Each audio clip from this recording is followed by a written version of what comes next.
Bismillahirrahmanirrahim. Assalamualaikum warahmatullahi wabarakatuh.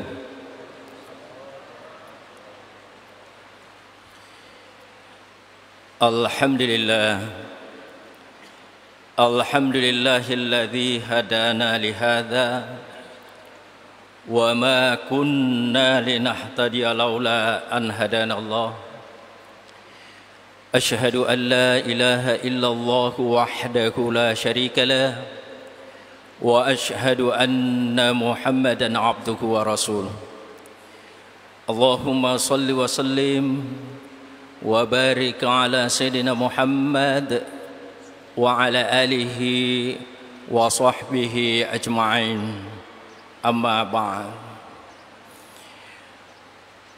Bapak-bapak, ibu-ibu hadirin wal hadirat sidang jamaah tarawih yang dimuliakan Allah Subhanahu wa taala. Mari kita senantiasa memanjatkan puji dan syukur kehadirat maha besarnya Allah Subhanahu wa taala, oleh karena rahmat rahimnya yang telah tercurah kepada kita semua, sehingga pada malam yang ke-16 ini kita hadir di tempat yang mubarak ini dalam rangka untuk melaksanakan ibadah kepada Allah Subhanahu wa taala. Semoga Allah senantiasa memberkati kita dan memberkati kita semua. Amin. Amin ya rabbal alamin. Selawat dan taslim karena masalah problematika dalam rangka untuk pembinaan keluarga sakinah. Ada 3 hal yang perlu kita bahas pada kesempatan ini, yaitu pertama tentu terkait dengan pernikahan. Lalu kemudian yang kedua terkait apa itu tujuan daripada pernikahan, dan kemudian apa kiat-kiatnya, apa yang kita lakukan untuk dapat mencapai namanya tujuan daripada perkawinan itu sendiri. Ma'asyiral muslimin wal muslimat jamaah tarawih dirahmati Allah Subhanahu wa taala.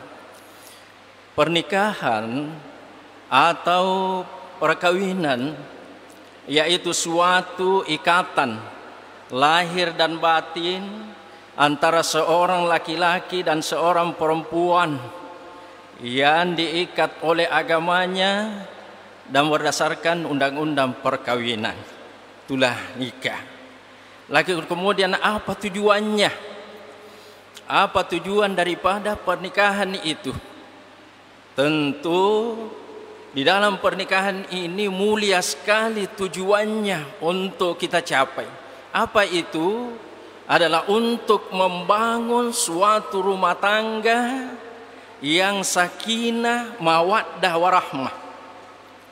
Ya, berdasarkan Al-Quran di dalam surah Ar-Rum ayat 21. Bismillahirrahmanirrahim.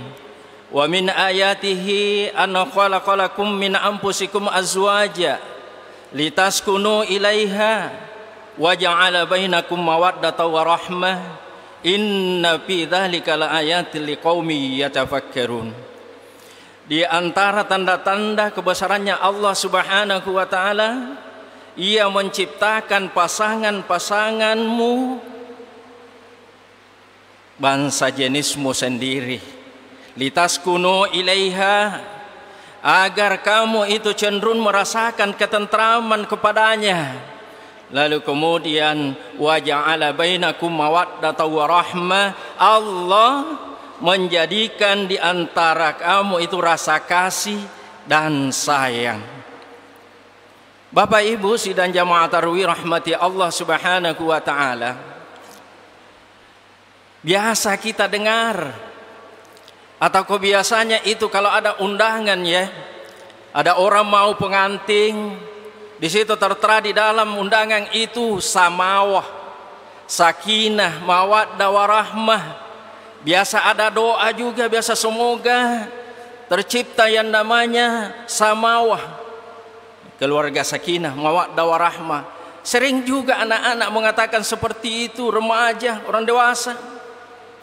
Nah, inilah yang kita mau lihat ini. Jangan sampai terbiasa kita mengatakan bahwa samawa, keluarga, sakinah, mawaddah, warahmah, lalu kemudian definisinya itu kita tidak tahu.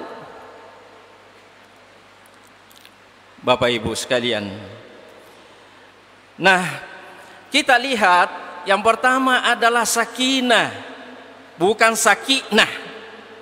Pak Mega Toje, dek panamit tapurana botting, tanya sakinah naruntu. Magai nasabah ini sengiiro problematika yang ada dalam pernikahan ini atau dalam rumah tangga, yaitu sakinah. Kata sakinah secara sederhana dapat dipahami asal dari kata sakana yang bermakna kedamaian, kemudian ketentraman, ketenangan, ataukah dengan kata lain sebuah rumah tangga yang memberikan rasa ketenangan dan kenyamanan. Itulah sakinah. Lalu kemudian kata berikutnya, dan ini sakinah, ini rasa ketenangan yang ada di dalam diri kita ini memang berdasarkan dengan firman Allah dalam surah Al-Fat ayat 4. Bismillahirrahmanirrahim. Huwallazi anzala as-sakinata qulubil mu'minin liyazdadu imanan ma'a imanihim. Allah yang telah menurunkan ketenangan ke dalam hati orang-orang mukmin untuk menambah keimanan atas keimanan yang mereka miliki. Bapak dan Ibu sekalian, sidang jamaah tarawih rahmati Allah Subhanahu wa taala. Itu arti sakinah. Lalu kemudian bagaimana arti daripada mawaddah? Menurut Profesor Dr. Quraisy Shihab dalam buku Pondasi Keluarga Sakinah, beliau menjelaskan bahwa kata mawaddah dari segi bahasa dapat diartikan sebagai cinta. Sebagai cinta. Istilah ini bermakna bahwa orang yang memiliki cinta di hatinya, maka akan lapang dadanya, penuh harapan, dan jiwanya akan selalu berusaha menjauhkan diri dari keinginan buruk atau jahat. Ia selalu akan menjaga cintanya baik dikala senang maupun susah atau sedih. Itulah cinta. Kemudian yang ketiga adalah rahmah. Dapat juga diartikan oleh beliau bahwa rahmah itu adalah kasih sayang. Istilah ini bermakna keadaan jiwa yang dipenuhi dengan kasih sayang. Dengan kasih sayang ini menyebabkan seseorang akan memberikan kebaikan, akan memberikan kekuatan dan kebahagiaan bagi orang yang ada di sekelilingnya, termasuk istrinya, dengan lembut dan kesabaran. Jadi sama sakinah mawaddah warahmah adalah suatu rumah tangga yang dibangun ya untuk bertujuan mencapai ketenangan dalam hidupnya, ketentraman dalam hidupnya, kebahagiaan dalam hidupnya, disertai dengan cinta dan kasih nyama pagah. Bapak dan Ibu sekalian sidang jamaah tarawih rahmati Allah Subhanahu wa taala. Apa kiatnya? Apa usahanya untuk kita bisa mendapat yang namanya sakinah mawaddah warahmah? Itulah sebabnya Bapak dan Ibu sekalian, Kementerian Agama ya, kalau ada orang mau menikah minimal 10 hari sebelumnya sudah mendaftarkan diri di kantor urusan agama untuk diperiksa administrasinya. Apakah tidak ada pelanggaran? Kalau tidak pelanggaran sudah cocok sesuai dengan regulasi yang ada. Misalnya usia nikah sekarang ini antara perempuan dengan laki-laki itu 15 tahun, bukan 15 tahun, 19 tahun. 19 tahun. Nah, kalau sudah tidak ada lagi pelanggaran tentang regulasi yang ada dalam pencatatan itu, maka diumumkanlah bahwa calon pengantin akan menikah tanggal sekian dan mengikuti kursus calon pengantin. Iya, akan mengikuti kursus, diberikan pelajaran-pelajaran, iya, untuk persiapan memasuki pernikahan dan mendirikan rumah tangga itu sendiri. Apa itu materinya? Ada Pak, materinya itu keluarga sakinah, mawaddah warahmah yang dilakukan oleh kepala kantor urusan agama atau penghulu yang ada itu. Yang pertama adalah bagaimana membangun landasan keluarga sakinah, kemudian merencanakan perkawinan yang kokoh menuju keluarga sakinah, lalu kemudian dinamika perkawinan, kemudian kebutuhan keluarga, lalu kemudian kesehatan keluarga yang itu reproduksi yang biasanya dilakukan oleh kesehatan, kemudian membangun generasi yang berkualitas. 7, ketahanan keluarga dalam menghadapi tantangan masa kini. Yang terakhir adalah mengenali agama, mengetahui agama dalam rumah tangga, dan menggunakan hukum untuk melindungi perkawinan keluarga. Bapak dan Ibu sekalian, sidang jamaah tarawih rahmati Allah Subhanahu wa taala. Lanjut daripada ini ada 2 hal yang saya ingin sampaikan. Ini malam 1, lalu kemudian besok insyaallah subuh nanti kita lanjutkan. Yaitu pertama adalah kewajiban suami istri. Iya. Ataukah hak suami dan hak istri. Nah, sekarang hak istri atau kewajiban suami. Yang pertama haknya istri yaitu mendapatkan mahar dari suaminya. Mahar, bedakan Pak Bu, mahar dengan uang panai.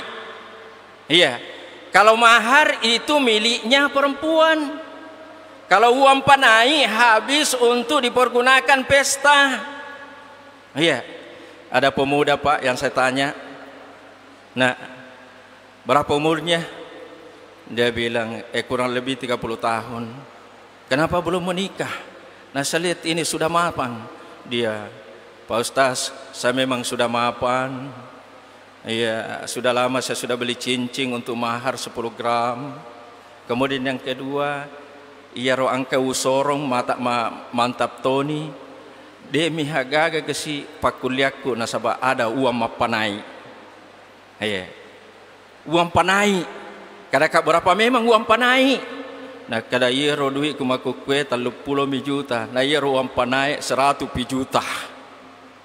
Tertunda pernikahannya gara-gara uang panai. Iya. Bapak dan Ibu sekalian.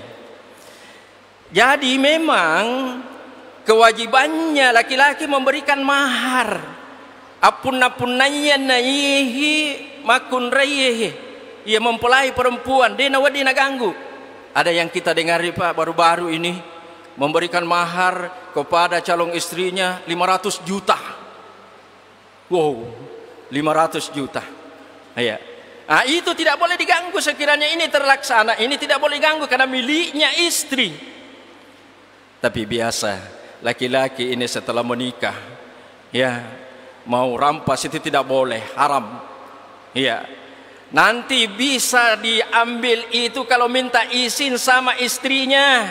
Katakanlah misalnya mau berusaha, boleh mak, boleh ibu, boleh umi, kita ambil itu maharnya 500 juta itu diambil sebagai modal. Kalau ia mengizinkan maka boleh. Ini Bapak dan Ibu sekalian. Itu yang pertama. Lalu kemudian yang kedua, haknya istri adalah memberi nafkah lahir dan batin. Nafkah lahir dan batin, lahirnya pangan, sandang, papan. Baca bicara ugina naule pandrei benena, naule pak baloi benena, naule pak bolai benena. Nah ini lahirnya.